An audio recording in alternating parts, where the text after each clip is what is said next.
Last night, the FDA announced groundbreaking new policies to further increase testing, and very substantially so.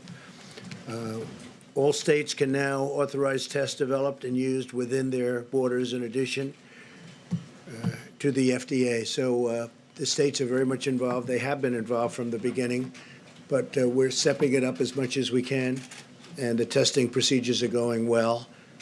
And within a short period of time, all of the private labs will kick in. This has never been done before, and it's going to be something I think it's going to be incredible if it's done properly. And these are great companies. These are among the greatest companies in the world, actually.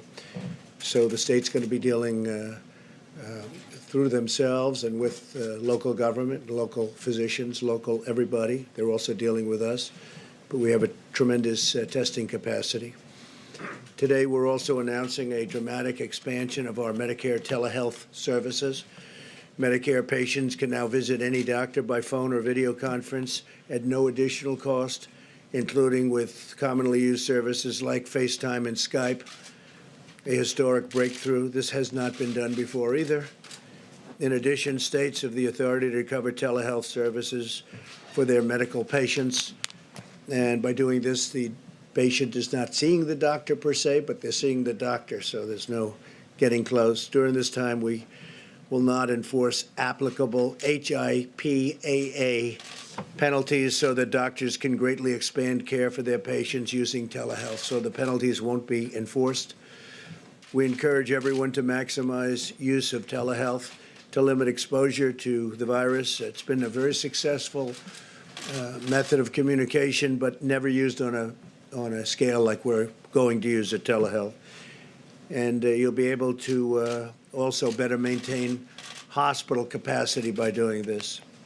Earlier this morning, I spoke with executives from America's fast food industry, Wendy's, McDonald's, all of the big ones, Burger King, and they were great. We're talking about the pickups in light of yesterday's guidance you heard.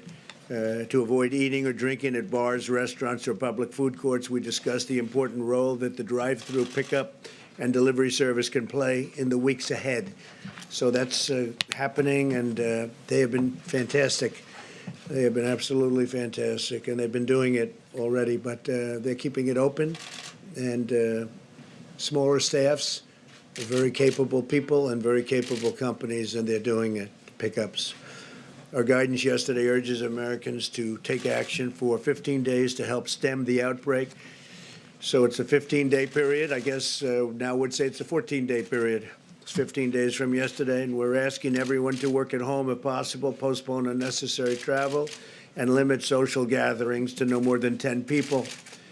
By making shared sacrifices and temporary changes, we can protect the health of our people, and we can protect our economy, because I think our economy will come back very rapidly. So it's 15 days from yesterday. We'll see what happens after that. If we do this right, our country and the world, frankly, but our country can be rolling again pretty quickly. We're giving relief to affected industries and small businesses, and we're ensuring that we emerge from this challenge with the prosperous and growing economy, because that's what's going to happen. It's going to pop. One day we'll be standing possibly up here. We'll say, well, we won. And we're going to say that. Sure as you're sitting there, we're going to say that. Today, the Senate has taken up coronavirus legislation that includes free testing for those who need it, as well as paid sick leave and family medical leave for workers affected by the virus.